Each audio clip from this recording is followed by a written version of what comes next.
CataractCoach.com, podcast series, episode number 64, with Dr. Gary Wörtz, finding your perfect fit and keeping the counselor bag open. Welcome back to our Cataract Coach podcast. And today I have a very special guest, someone who I first met, maybe 20 years ago when neither of us had any gray hair. And that is Gary Wörtz. Gary, welcome to our podcast. Oh, thanks, Uday. It's so good to see you, and can't wait to share this conversation. So I really appreciate the opportunity. Now, am I saying the name right? Wörtz. Wörtz. That is correct. It gets butchered here in Kentucky. I'm commonly Dr. What's your name, or Dr. Wörtz, or you're not Dr. Ferguson. Those are kind of the names I get called. But I'll answer anything. Just don't call me late to dinner. There you go. Well, I like, now that you use that very ethnic spelling for your name, yes, you get the same questions I get, which is like, no, but where are you really from? Yes, I do. Patients actually think that I am an immigrant from some part of Eastern Europe or Germany, and they are very curious about that. But it's just how my name is spelled, and I'm just probably stubborn enough to keep the umlaut. So that's okay. Hey, I like the two little dots. It looks cool. Yeah, exactly. Gives it some flair. That's awesome. Well, tell us about your path in ophthalmology. I first met you in an ASCRS meeting, just kind of out of the blue. 20 years ago. Yeah, no, that's right. I mean, so I went to medical school thinking I was going to be a trauma surgeon. I just wanted to get my hands busy, and I knew I wanted to do surgery of some sort. My dad's an internist, so I had to go a different direction. And, as soon as I met some general surgeons and kind of got to see what that was like, I just was like, I don't think this is my deal. So I knew I wanted to do microsurgery. I was kind of between plastics and ophthalmology. And then I met Awesome Paracha and saw him do a day of cataract surgery. And I was absolutely hooked. It was like love at first sight. It was the most I don't think ASMR was even a thing back then, but to me, it was almost like I was in a trance. I saw a master at his craft. I saw, an elegant surgeon or elegant surgery being done by a master surgeon. I could see exactly what was happening. And I just thought, my gosh, if I could do this every day, the rest of my life, I would be the happiest person. And you know what? I'm so honored that I get that opportunity, and it still does not get old. It never gets old. Well, that's the amazing part for both of us, right? I think you're an ultra high volume surgeon, and every case is still as exciting as one of the first cases. Absolutely. And some days you want it to be a little boring, and you wish it were a little more boring than it is.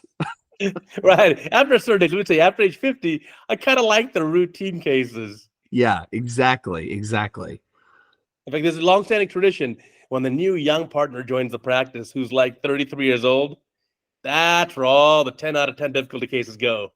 That's right. There's an old saying, was it say like there are brave pilots and old pilots, but no old brave pilots.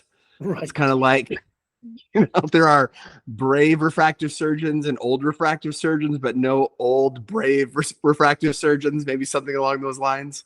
Yeah, that's a good point. I mean, our appetite, let's say, for very challenging, in fact, high risk cases probably does decline with age. Yeah.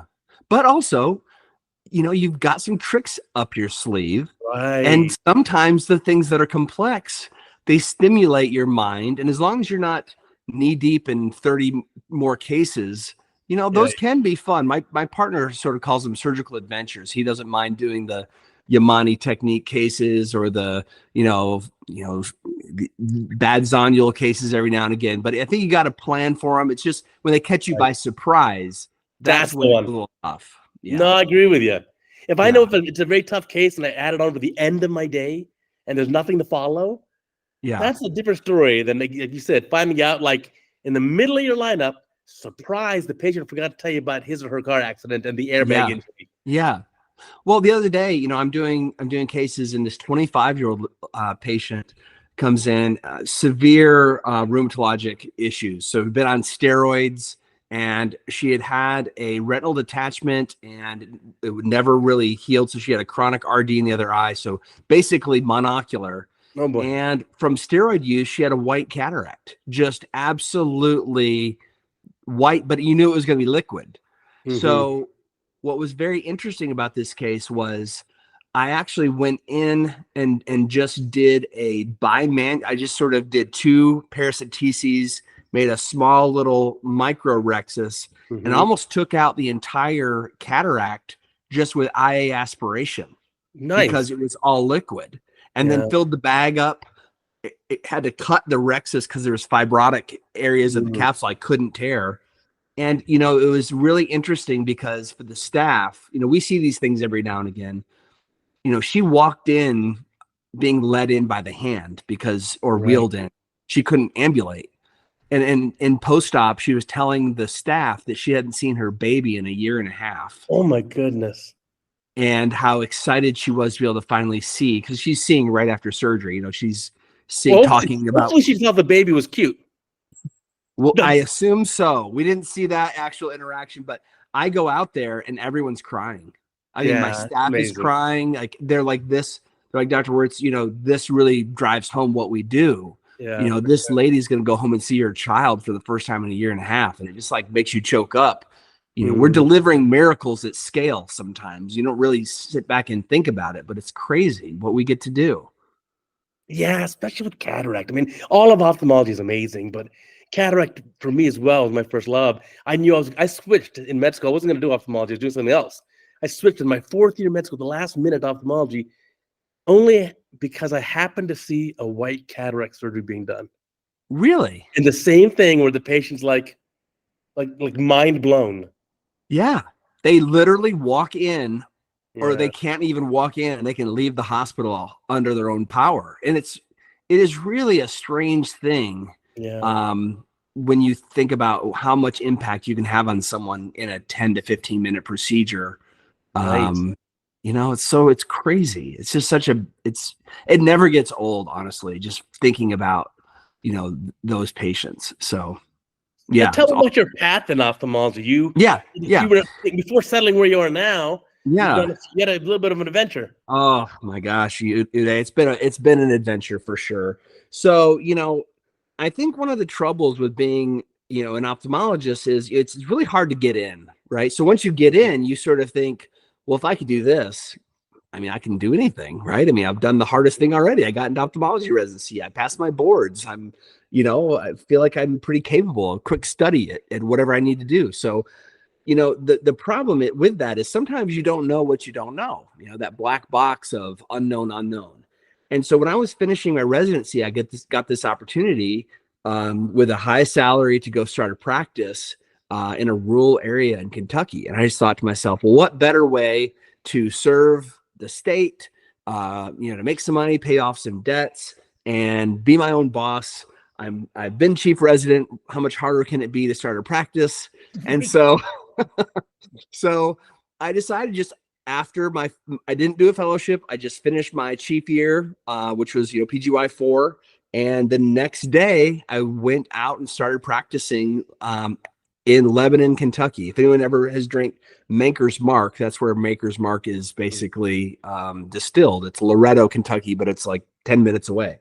So I'm out in the middle of nowhere in Kentucky, and I realized pretty quickly that this hospital, they just wanted surgery in their hospital. They didn't super care about all the other things that go along with, building an ophthalmology practice. How sustainable is it? And, I probably wasn't also ready to do that, as it turns out. There was a lot. I really went to school learning a lot about the management, the billing, the setting up of the office, procuring equipment, taking out loans, all these things that, you don't really have a lot of training in. And as it turns out, I just wasn't so great at it. And, after a year, I realized, okay, the hospital, the other people's money is about to run out. I'm going to have to figure out a way to keep the lights on because they're just not busy enough after a year. There wasn't enough demand. So, I mean, do you want to hear the whole rest of this I'd love saga? to. Okay. All right. Well, And our listeners and viewers would too. okay. All right. Well, so I'm sitting here in Lebanon, Kentucky, twiddling my thumbs. It's about an hour from Louisville or an hour from Lexington. And I just sit there and I think to myself, okay, I've got to be here for 5 more years. That's how the deal was. They basically, owned my soul for 5 years because they put me up for a year. That was the deal. And I wasn't going to welch on the deal. So I'm like, okay, I'm going to have to figure something out. So I go to the hospital CEO and I say, look, I'm going to do all of the cataracts that this county and surrounding area can provide, but that's about 1 day's worth of work. And so long as I come and I operate and I do everything I need to do in this region at your hospital, I need to basically be able to go and feed my family the other 4 days a week or the other 3 days a week. And, looking at the situation, he was reasonable. He's like, you know what, as long as you're, taking care of the patients in Lebanon, the other time it really is yours to do what you want. So nice. I took a job in Maysville, Kentucky, which is an hour and a half the other way from where I live. So I live in Lexington.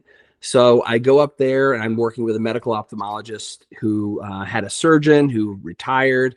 So I'm going up there doing surgery and seeing patients 2 days a week. I'm in Lebanon 2 days a week, essentially. And then one week out of the month, I took a locums job and I flew down to Florida. Mm-hmm. And I don't know if you all, I'm sure we're all familiar with sugarcane. That was invented by a guy by the name of Joel Sugar. There's two Joel Sugars. I think one is at Michigan, and the other Joel Sugar was down in the panhandle of Florida, in Perry, Florida. And he passed away very tragically at a young age in a parachuting accident. And so he was left with about a 78,000 square foot facility with no surgeon. Wow. And so I knew a guy who was working down there. He was a former UK resident also. He's like, hey, we need a surgeon. I'm like, well, I can do it, but I want to fly down, operate 5 days in a row, do all the surgery for a month in the week, and then fly back. And how many cases is this? Hundreds. It's be like 120, 100 and something cases. And I'm a year out of residency. Nice. Well, okay. But look, we should say, though, you've always been incredibly talented surgically. I think when you were a resident, you won an award based on surgical skill, like a nationwide award. Well, you know what? You're very modest, but I know. Thank you. I'm honestly, I was very lucky to have good instructors. UK, shout out to University of Kentucky, Dr. Kapoor, Dr. Katz, and all the rest of the faculty there. They were just so incredibly patient with me and gracious. I got great training. And so part of being a good surgeon is people trusting you and, and investing their time with you. So, it's because of that. But thank you. I do appreciate you mentioning that. A year out of training now you're cranking out 100 plus cases in a week, just pow. Yeah, I think I did 2,000 cases that second year. And that's so a good clip, yeah. And so I'm doing surgery in Lebanon, I'm doing surgery in Maysville, I'm flying down. But that's not sustainable. That's what I call red line. That's red line. You're going everywhere. You're driving an hour and a half one way. Next day you're driving an hour the other way. You're trying to do surgery in multiple locations with different equipment, different But in staff. your early 30s, though, yeah, that's doable. Because I also did 6 days a week in my early 30s. Yeah, exactly. So, I'm basically, I'm able to make it. I'm able to sort of scrape by, and I realize, okay, the Florida gig isn't going to really, it's not sustainable, but I did that for 18 months. So I did that for a year and a half. And then I found another opportunity in Lexington where I was able to stay a little closer to home. And I just sort of started paring back the other things I was doing, kind of getting closer to home, getting closer to doing what I wanted. I joined Paul Karpecki for 3 years. He and I were, he and Bruce Koffler. So we were doing a lot of dry eye cornea stuff. I got to do some research, cool. Got to do some FDA research, PI stuff, and started doing some consulting and, speaking. And that was kind of fun. I don't do as much of that anymore, but, kind of a season for those sorts of things. And then ultimately, my goal the whole time, people were probably thinking, does this guy have no direction? Like, what is his problem? And I said that to myself a lot as well. But I always had a goal. My goal always was to come back to Lexington and to join Lance Ferguson at Commonwealth Eye Surgery. That is a practice that is a regional referral center. And it was really, to me, like the best possible job in ophthalmology. I saw that when I was a resident. His wife is the glaucoma attending, Sheila Sanders, who's amazing. And he always maintained a good relationship with the university. And so when we had free time, let's say, we could come over and observe him doing cataract surgery. And we formed a friendship, and I kind of intimated that, if you get a little experience and get enough dirt under your fingernails, maybe someday there'll be an opportunity here for you. But, I really had to sweat it out for about 6 or 7 years. of just going, hitting the road, trying my best to make a good name for myself. Sure. Winning over referrals and realizing it's not the first knock on the door that causes referral patterns to shake. It's about the 10th knock on the door. It's just, it's trying your best to maintain, keep your ego in check and just being there for your referring doctors and your patients. And that's how a reputation is built. It just takes time. It takes so much time, but eventually I got the opportunity of a lifetime to join my partner 10 years ago. So 2014, I joined as the second surgeon at my partner at Commonwealth Eye Surgery, and I've been there ever since. And that's that's my sole job, and I'm really, really happy getting to do a lot of surgery and really helping to take care of the patients here in Kentucky. Well, I think you brought up some great points, especially one that is, when I was a senior resident, I also said something very naive to myself. I've said a lot of dumb things in life. Believe me, I'm no genius. And one of those dumb things was when I was a senior resident, I was a month away from graduating, and I said to myself, can't wait till I'm in practice. It'll be so much easier than residency. Yeah, that's what we think, right? Let's take the training wheels off, and then I'll really be able to ride the bike. Right. It's these training wheels that are hindering me. Go ahead. I just said, it's like taking the training wheels off. Like it's these things that they're hindering me from being able to ride my bike so well, Right. And then also how, especially in your early 30s, don't be afraid to just crank. Because oftentimes it's the seeds you plant in your early 30s, mid 30s that grow the plants that you're going to reap the fruit from the rest of your career. Absolutely. And the thing that's interesting is, I'm sure you get a lot of younger ophthalmologists who will reach out to you and say, hey, I've got a question, or, I want some advice about a practice. And to be honest, I think that's one of the nicest things about ophthalmology is I don't think I've ever asked someone who is we're talking like the most senior KOLs, the leaders. I swear every single person in ophthalmology that I have ever asked for advice or help has been so gracious with their time and has sat down with me. Just more than I deserve. And so I always have remembered that and appreciated it so much that anytime a younger doc wants to talk to me, I always carve out time to talk to him and try to listen and give them sage advice. But it's really interesting how a lot of doctors, I don't want to say that they expect to have everything right away. I don't think first of all, I don't think that's an unreasonable thing to expect, right? If you're dating somebody, you might say, well, I really hope this works out. I really hope this is my forever person. I don't think it's wrong to go into a practice thinking, man, I really want this to work out. But I almost think that it's almost inevitable, not always, but almost inevitable that the first practice you join, something's going to happen where either you change, the opportunity changes, life circumstances change, whatever, where you're gonna probably go on from that practice, and that's okay. That's not a sign of failure. That's just a sign of growth and development. And I try to tell people that. Yeah, for sure. It's like your first girlfriend or boyfriend. They may be amazing. Right. May not be the one that's forever. It's okay. It's okay. It's not a sign. It's not that you're bad or they're bad or whatever. But you don't stop growing at the end of residency. So even the things that might have been in perfect practice at the time you finish your residency, it may not be the perfect practice for you 5 years from now. And so that's okay. Right. No, it's got to keep evolving. That's another important thing is like you were saying as well, even on the consulting side, you do a lot less consulting now. That's right. And you now do more entrepreneurial ophthalmology businesses. That's right. That's exactly right. And that also, I feel like there are seasons in an ophthalmologist's life. And some people, they really enjoyed the KOL thing and lecturing, and we're honored to have them. Folks like you keep reinventing ways to educate us. And I'm like I'm drinking from the fire hose from CataractCoach.com. Shout out, if you need advice on any cataract surgery, go to CataractCoach.com. I'll just plug it right here. It's amazing. And so if you find your lane and that's what really lights you up, that is amazing. Sure. But also I think you try some things over time and you find out, okay, do I like giving talks about pharmaceuticals? Like you listen to Bill Trattler or Laura Perriman or Jim Katz talk about pharmaceuticals. You think, man, I could never do it as good as they do it. you know, Right. or do I like talking about devices and phaco machines or lenses? And, you know, you hear, you know, Sumitra Kandawal, or you hear Uday, or you hear some of our other David Chang or Daniel Chang, either of them talk about IOLs. You think, man, I could never do it quite as good as they do it. But, you know, you find your way, and and for me, part of that was, I don't know that I was really good at distilling down a whole lot of anything. But what I do like doing is I like asking questions. And so that's where I found some success, or not necessarily success, but I found enjoyment personally in starting a podcast. So 2016, we started Ophthalmology Off the Grid.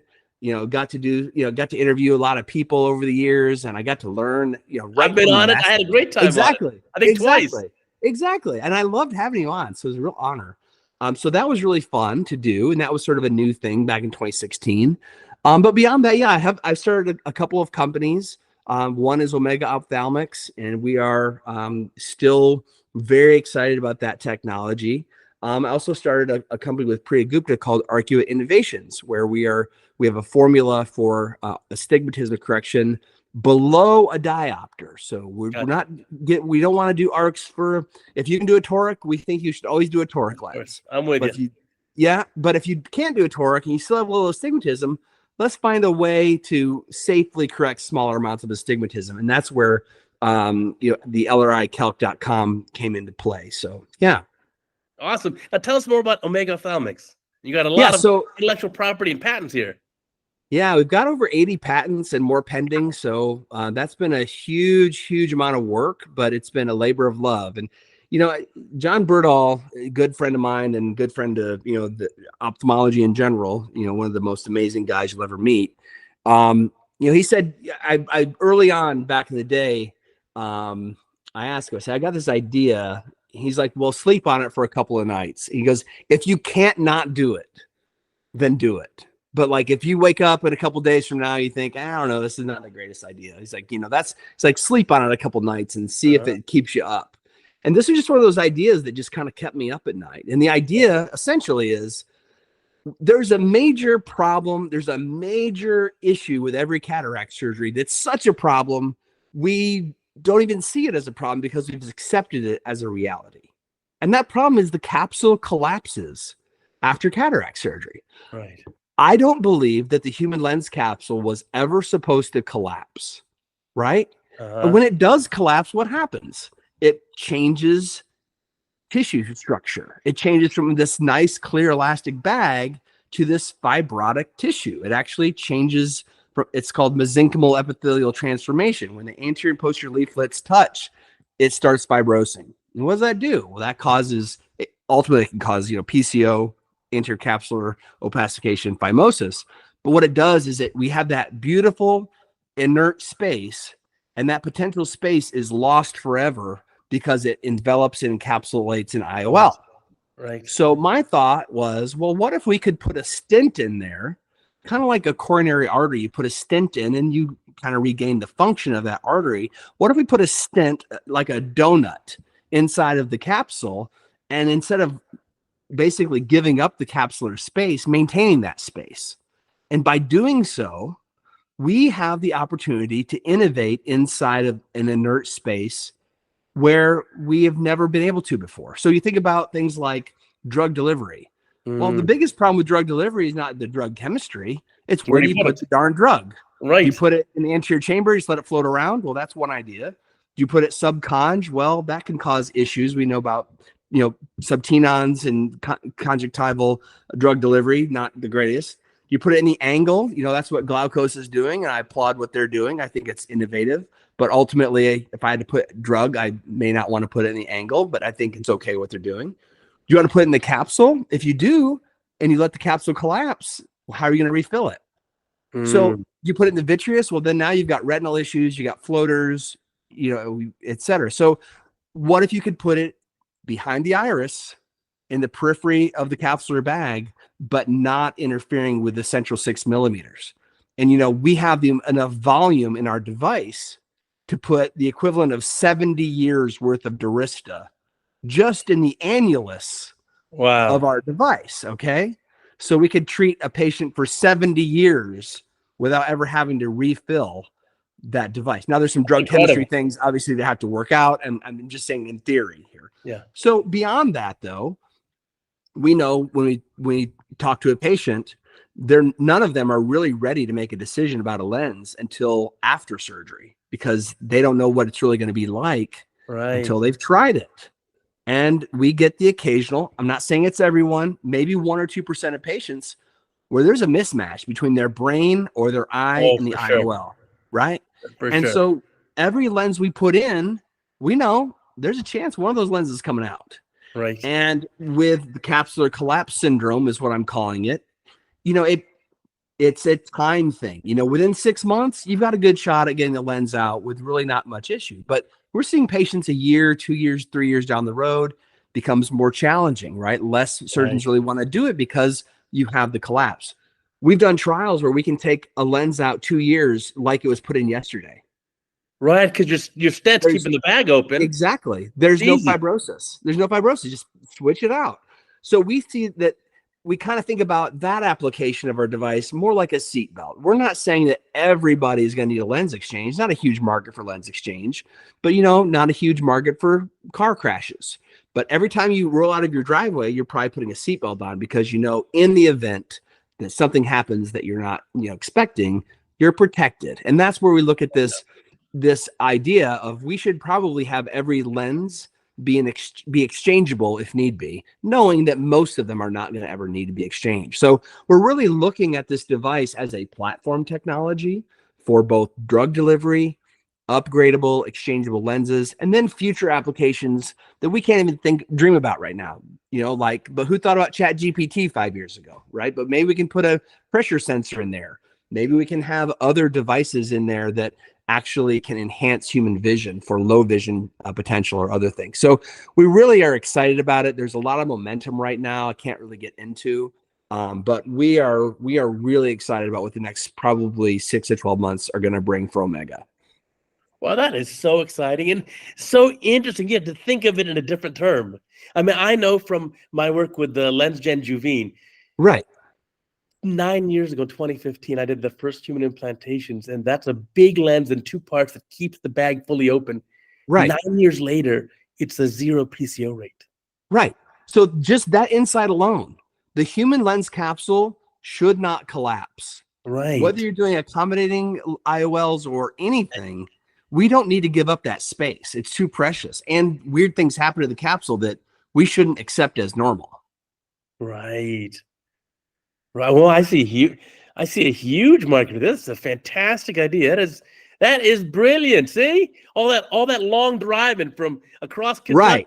You're sitting in the car, you're thinking, exactly. driving. Well, what's really sweet about it, and maybe one thing that's kind of always kept me inspired, is I was at an ACOS meeting in 2011. It was in Orlando, and I brought the family. We're big Disney people, so I brought the family. And it was all about innovation. David Cox and the whole group were given this big series of talks about if you've got an idea, what do you do with it? So I was kind of primed. You kind of start thinking, okay, well, maybe someday I'll have an idea. And now I kind of know what to do with it. So I'm flying back, and my daughter is asleep next to me in the plane. And it's just like this light bulb. Have the whole idea just at once. Just like, this is it. In my mind, I'm not sure how everyone's mind works, but I sort of have this. I think I developed this in organic chemistry, like thinking about things in 3 dimensions and like how a device would move through in 3 dimensions and incision and how it would have to look and what it would have to do. And so I'm sort of like, I have this eureka moment. Mm-hmm. And, I always told her that I'm like, you were just sleeping right next to me on the plane ride back from Orlando and had this moment. So I don't know if you inspired me or what, but you were right there when this idea came in my head.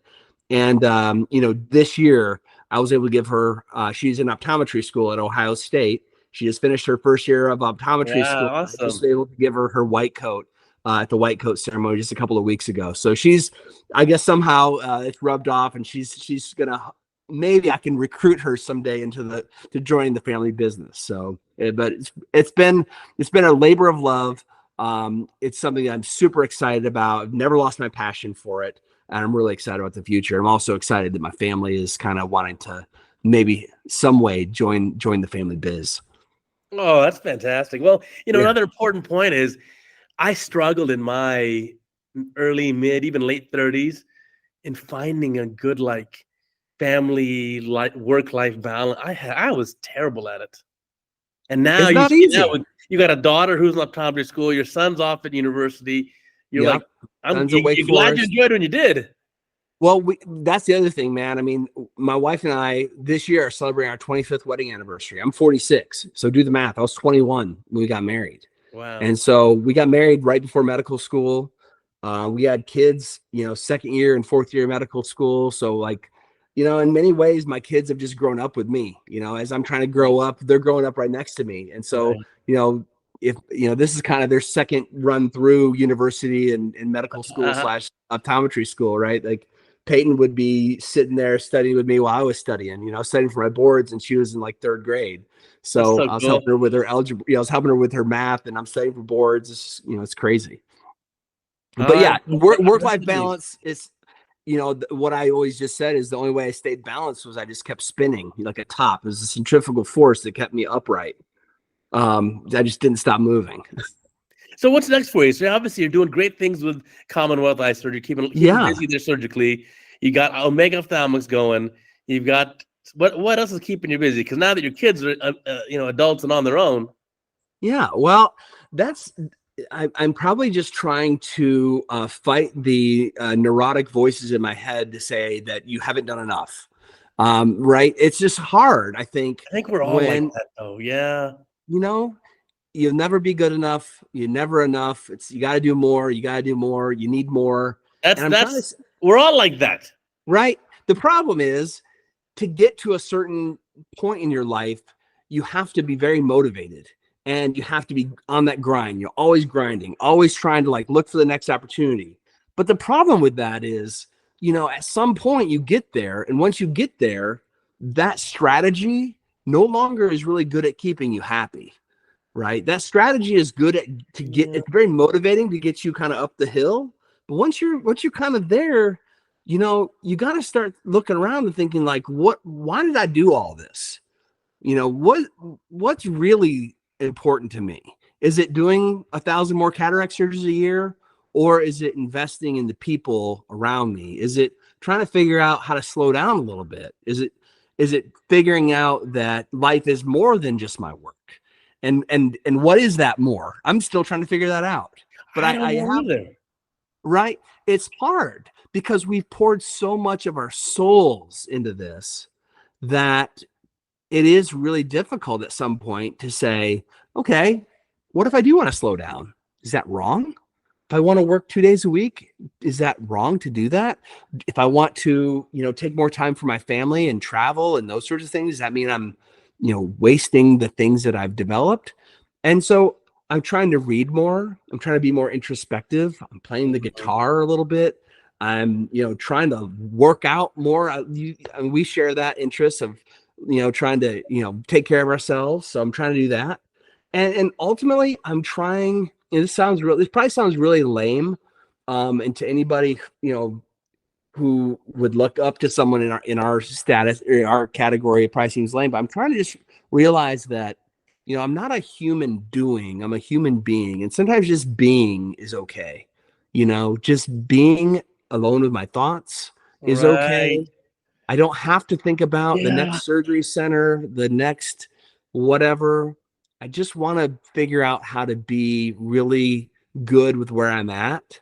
And also, I think a lot of that is how do I invest in other people? Because honestly, that to me, when I look at days where I'm really, really happy, I've either been with my buddies in ophthalmology where we've gotten to maybe not even talk about ophthalmology, but there's an unspoken level of you get me, you understand what it's like, you Right, understand the right, right. pressures, you understand all of it. So it's either one of those days or it's a day where I was able to invest in somebody. I was able to have a conversation with someone about, they're younger and what they're looking for. I was able to, connect Yeah. people to opportunities, just nothing to do with me. But so I'm hoping to continue looking for opportunities to invest in people that because that's what I really wanted when I was younger and I had some of Mhm. that. And I really it really helped me, to have connections to people and who could speak some wisdom in my life. But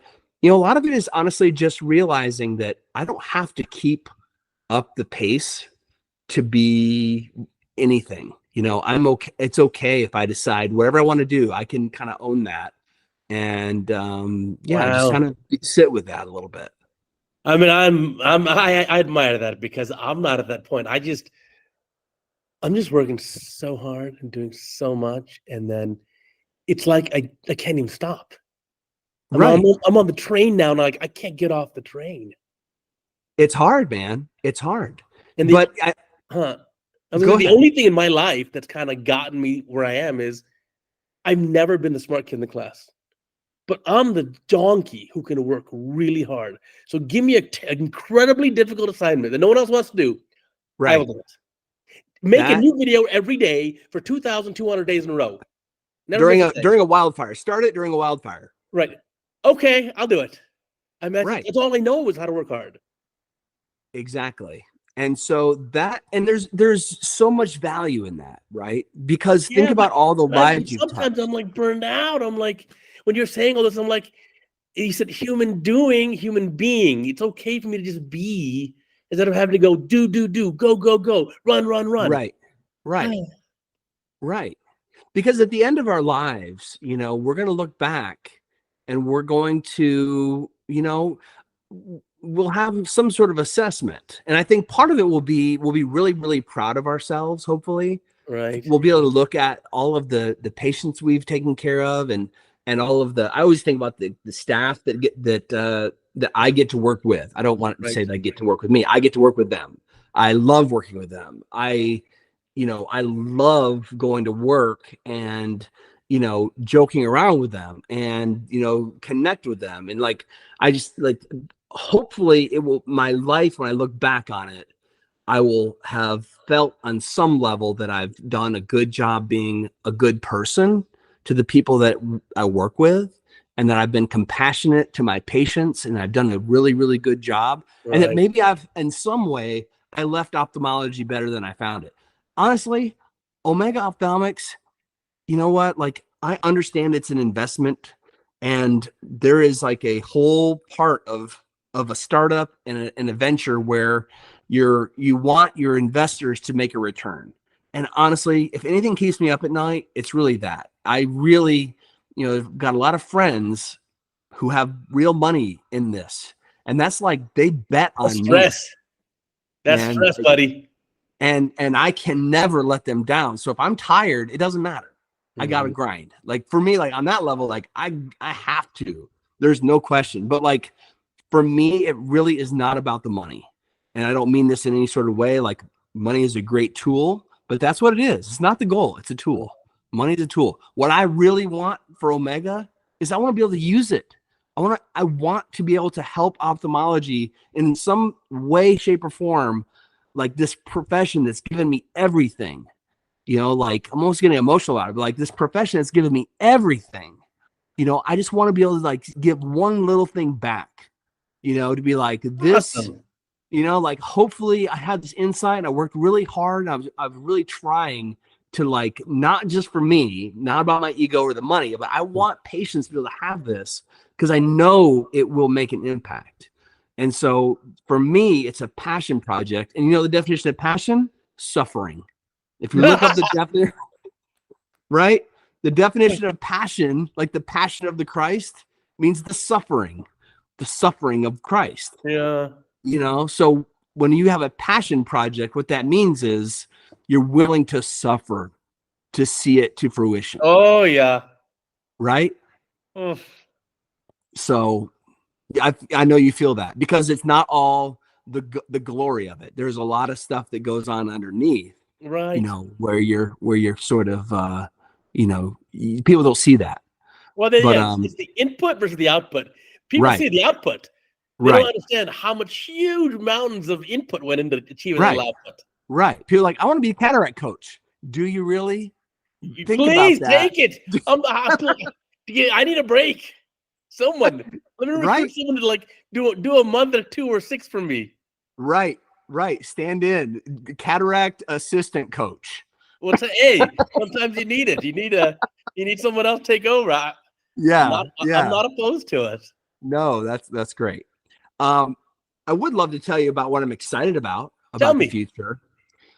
I am really, really excited about three things. Okay, Okay. maybe four. One, I cannot believe how much better trifocal lenses have become in my lifetime as an Oh, yeah. ophthalmologist. Oh, yeah. I think they're all fantastic. Absolutely. All the technologies have gotten really, really good. And I I went through this whole metamorphosis, restore, resume all the, early generations, used them, didn't have a great result or great results overall, and abandoned them. And thanks to Symphony, I got back in the game.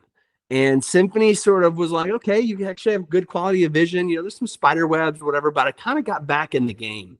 And then with the launch of Panoptics, I've had such fantastic results. I just can't believe it, honestly. I even got my partner using it. He never implanted a diffractive multifocal ever, and he put one in his friend, and he's like, he went driving with him. He's like, "What do you see? What do you see? Do you see halos? Are you bothered by glare?" It's like, "Oh, it's not that bad at all." So, number one, I can't believe how much better diffractive technology has gotten. So so we've got the Odyssey lens coming out from Johnson & Johnson. I want to be fair, to everyone. I think the Symphony OptiBlue, fantastic EDOF lens. I really love Panoptics, and there's other stuff coming out. So super impressed with what a trifocal lens can do. Never thought we'd see that. Number two, light adjustable lens. What are your thoughts on that, man? I'm having fantastic results with it. Like, absolutely, especially in the patients who are really kind of hard to please, and rightfully so. They're paying a lot of money, and they, our vision. What's our vision worth? And Kanye West put an $800,000 titanium grill in his mouth, and that's just for chompers, right? Like, so. Well, we always know. Listen, dentists are so much smarter than ophthalmologists. We know this because we've all had patients tell us, "Well, I can't do the cataract this month because I'm going to spend $6,000 on this one tooth." Right. What is up with that? You got 32 teeth, or maybe if you had your wisdoms out, 28 teeth. I know. Think about that. What is wrong? Why is our value proposition of human sight, it's $400 to do a cataract? That's craziness. Crazy. And right. So dentists, it would be great to have a dentist on as an ophthalmology podcast guest and just be like, how are you doing it? Tell us all your secrets. We need to know. But that being said, light adjustable lens, super excited about it. Really pumped. Other thing I'm really excited about is the Apthera lens. Have you had any use of the Apthera lens? I put a good number in for patients with complicated cornea, such as 15 and 28 cut RK, all the wild ones. Yeah. I just am so excited to be able to finally have something for those highly aberrated corneas. We have patients, we all do in our neck of the woods with the same kind of RK, Hex K. My first one was a patient with 8 diopters of astigmatism, irregular astigmatism from an HSV scar. Now, are you doing it in bilateral for anyone ever? Is one question. Second question is, are you doing it in just a normal eye for the sole purpose of giving the wider range? So I've implanted one, so I don't want to overstate my experience, but the first case was fantastic. I've not implanted it bilaterally, but I plan to for patients who have these highly aberrated corneas. Yeah, I can get that. So I think that's the case. I've not done it for the extended depth of focus yet. I don't know that I will, but I think it's reasonable. I also think that with the LAL Plus and some other EDOF technologies like Symphony, OptiBlue, I think there's maybe some better trade-offs, but I'm open to learning because I've got a use case. I always like to build a beachhead for using a lens. I start with what I think is the most obvious use case and then sort of expand from there. Yep. So, at first it's going to be the aberrated corneas, and I'm going to see how I like it and how it works, and I'm going to use it bilaterally. I'm also going to be using it in combination with the LAL. So we're going to be splitting splitting the power, putting the Apthera in the bag, and then putting the LAL on top, probably in the bag as well. They're different materials. And then being able to reduce the higher order aberrations with the pinhole and reduce, tune up the refractive component with the light adjustable lens. So we've got some patients Cool that idea. we're gonna, yeah. That'd be a neat video. Yeah. Happy to share it. Yeah. And what's the last thing you're excited about? What's number 4? Well, I just think that glaucoma, continues. I just didn't see this coming. MIGS, is just evolving. I love Hydrus. I think all the MIGS devices are fantastic. I'm really a fan of Hydrus. I think the iDose thing that Glaukos is coming out with is really interesting. I plan to start using that soon. And Ilios has a really interesting device, is an excimer laser that actually is very Star Wars, right? It's like you got your lightsaber, you take it in the eye, just pew, pew, pew, and you open up, you open up the TM and you've got, new outflow. And the data out of Europe is really, really interesting. I actually got to go to Panama a few months ago and do a couple of cases. And, that technology is very interesting. It never ceases to amaze me how we're finding new ways to solve old problems. Yeah, I think a lot of neat stuff coming also down the pike. Absolutely. A lot of stuff coming our way. But yeah, for any of these things, I'd rather have more options. I want more tools in the toolbox. I'm the guy, even if I just have like my 3 or 4 favorite tools, I still want to have like 50 tools in the toolbox, just in case. You have to have them, man. You never know when you're going to need them, honestly. I mean, it's like you said, the small aperture lens, like, it's really, for certain cases, like a highly aberrated cornea, it's just the only game in town. Right. You're saving you're saving people from DALKs or penetrating keratoplasties in some cases. Right. When you think about the quality of vision you're able to restore for them. I mean, this guy that I was taking care of with 8 diopters of irregular astigmatism, 2020 uncorrected. Yeah, now, obviously, that's probably an outlier case, but I mean, he was thrilled. I made him wait a couple of years to get it. I'm like, you really need to hold off. And so he's just thrilled that he's got such good vision. So yeah, it's amazing to have these tools.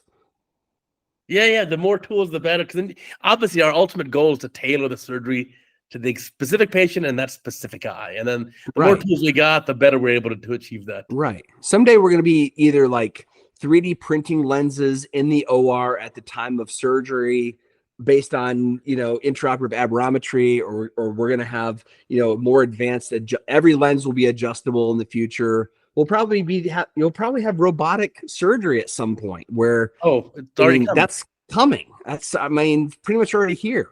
So I'm already working with a company. I believe it. I've heard of a couple of them. So I would love, actually, on this, just between you and me, I'm sure no one's listening to this, but I would love to see that technology. It's very interesting to me.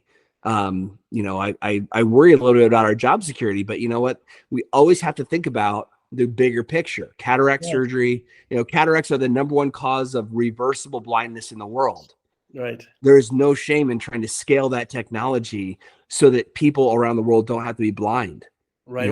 That's what this means. For sure. And if I put it to you in a different way, how automated is LASIK already?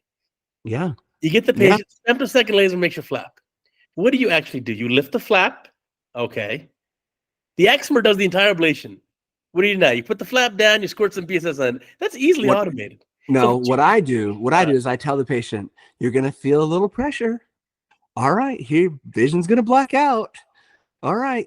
I'm a narrator. I'm basically just narrating, as the robots are doing it, but I'm trying to keep them calm.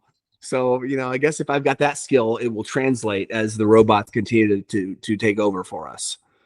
Yeah, I think when we get robotic cataract surgery, I think the nice part will be able to have a surgeon, single surgeon, supervise, let's say, 4 robotic screens at once. And they're going okay, they just let it continue. Otherwise, you can hit pause and stop one or the other, et cetera. I think you'll kind of get to that. But the other option, too, is I just came back from Brazil, in Rio, the Brazilian cataract refractive meeting. These are some unbelievably talented surgeons. If I tell you some straight numbers, you'll be blown away. Listen to me. Your last video that you posted, the 2-minute cataract surgery, it really messed me up. My staff is very upset with you that you showed me that video because I'm like, I have to figure this out. I have to figure out how he did it. 2 minutes. You know, I cannot believe it. So tell me about maybe the world's most talented group of surgeons down in Brazil. Well, the amazing part is because they're doing the public health system where there's an Right. immense backlog. Brazil has a population of 200 million, huge population, and a big backlog, and incredibly talented surgeons. I met multiple surgeons who do 2,000 to 3,000 cataracts a month. Not a typo, a month. And many surgeons who do 100 cataracts in a day or more, 1 OR. I'm going to have to go see it. I need to schedule a trip. I can't believe it. My mind cannot wrap around. I have videos of it already on Cataract Coach to show not just the microscope view, but also the OR view to see what's happening. But they're, sometimes putting 2 patients in the same room, operating on one while the other's getting prep, etc. But right. The amazing part is they're delivering basically, you get people who are essentially blinded, 2,200 cataracts or worse. And these patients are just like, yeah, in a 2-3 minute procedure, pow, there's your vision. Enjoy. Next. Are they doing phaco's or are they doing M6? No, this is phaco. This is a beautiful surgery. I'm sure it is. But then I watch those surgeons. I think, you know what? Wow, they're incredibly talented, and like, I am not that good. Those guys are just Let me ask this: how do they feel at the end of 100 surgery day? How are they mentally and physically doing? Are they okay? Yeah, are the guys okay down there? No, should we be praying for them? They're great. But what's interesting is they'll talk about they have 2 days a week of the private patients, 3 days a week of the public health system patients. And so the private patients, they operate a little differently, where it's a little bit more meticulous about, capsule cleanup, a little more meticulous about the rexus or this. Right. And then whereas the one where they just kind of get through a volume, it's a little different. Like in that case we're talking about, that surgeon basically is rotating the nucleus so many times it frees up all the cortex. So you take out the nucleus and all the cortex with just the phago probe. Right. And then you don't even need an IA probe. Then you use hydroimplantation, implant the lens, seal the incisions, you're done. Right. Yeah, exactly. When I do that though, honestly, when I hydrodissect, if I'm trying to get cortex cleaved, I'm left with all these little fibers. I don't like that. Sometimes takes more time for me to clean up those little individual strands than it does if I just do a regular hydrodissection and clean the cortex up. So I see what you're saying. Maybe if you're like, well, not that big of a deal. But I mean, there's so much talent down there. I really want to go down there for a week or a month and just operate next to those guys and be like, tell me how to get better. I always want to get better. That's the thing. I do, volume is volume, whatever. I want to get better every day. That is one thing I will say. I get up and every morning, I'm just thinking, I do want to improve a little bit. I want to figure out how to make myself just 1% better. So I would love doing something like that. Oh, the meeting I just went to was the BRASCRS, Brazilian Association of Cataract Refractive Surgery. So ASCRS for Brazil version. Yeah. Go next year. It'll be next year, May. Fantastic I'll be there. Meeting. I'll be there. I'll just pay my due. I'll pay my entrance fee and I'll sit in the back, but I'm going to be there because I can't wait to see it. No, and we can certainly connect you with some of these amazing surgeons. Go visit them, watch how it's done. Maybe if you're lucky, get a little coaching. I'd love it. I would love it. That would be amazing. That would be absolutely amazing. But yeah, it's what you said, though. I think we both have that. We strive to be better and better and better. Like, what can I do better on every case? Right. I'm so crazy. I compete with myself now. When I do that rexus, my new challenge these days as I do the rexus is when I see the patient post-op, I don't want you to be able to tell where the rexus started or stopped. I don't want that. You don't want the little heart. I don't want that little crow's peak thing. No. I don't want the widow's peak. It'd be such a perfect circle. You can't tell where it started. That's what I want. Well, my challenge is to see how many manual rexuses in a row I can get perfect 360-degree overlap with. So I mark every cornea with a 5mm marker so that I can trace it. And it's made such a difference in terms of probably not refractive results, but my own OCD. I love the way the IOL looks when it's perfectly centered. And I always put the haptics in the exact same location, 6 and 12. It's just my signature. I always want it to look like just absolutely perfect. I don't want the haptics wonky. Now, obviously, toric is different, but for a monofocal lens, standard case, I want 360 overlap, haptics north and south. For sure. Boom. Well, I just have Perfect. forceps that are marked off at 2.5 and 5 millimeters. So as I Yeah. tear it, I can kind of measure it. I had a patient Yeah. recently. I did his surgery and I sent him back to the glaucoma specialist. And she said to me, she's like, "Oh, the femtorexis looks great." And I was like, "Oh no, that's not femto. That's forceps." That's all. That's the highest compliment you can get right there. So it's fun. That's good. No, I think we all have that passion. Yeah. Well, it's Yeah. really neat stuff here. So I loved your path in ophthalmology. I think a good take-home point for young ophthalmologists, if you're in your 30s, even your 40s, it's okay. You're going to change gears. Yep. Situations may shift a little bit. It's okay. It'll all work out. Exactly. Just keep following your passion. Listen to those voices, that kind of guide you of, where you're going right, maybe where you can improve, and don't be so hard on yourself. Yeah, I think we're all very tough critics of ourselves. Another a great important lesson from you was you have a great idea. I loved the saying here, which was see if you cannot do it. Try not to do it. If you can't not do it, then it's probably a great idea. And then the other thing too is take it from a guy who has 80 patents. Lock up your IP. Yes. Your Lock up your property. IP. Absolutely. Absolutely right. That's a good summary. Thank you so much for having me, man. It's been a real honor. My pleasure. Always a great time talking to you. And we will I'll put your name there correctly with the umlaut, the 2 dots over the L. Wörtz. You got it. Thanks, Uday. Right, take care. Thank you. And I want to remind our viewers and listeners, remember, every single week we got a brand new podcast. Always great stuff. We're on Apple, Amazon, Spotify, Google, YouTube, anywhere you find your podcast, you're going to find Cataract Coach. We're still doing a new Cataract Coach video every single day. 2,200 plus videos and counting. And tomorrow's video on CataractCoach.com is going to be Dr. Wörtz. And he sent us a beautiful video, and we'll show it to you tomorrow. Until next time.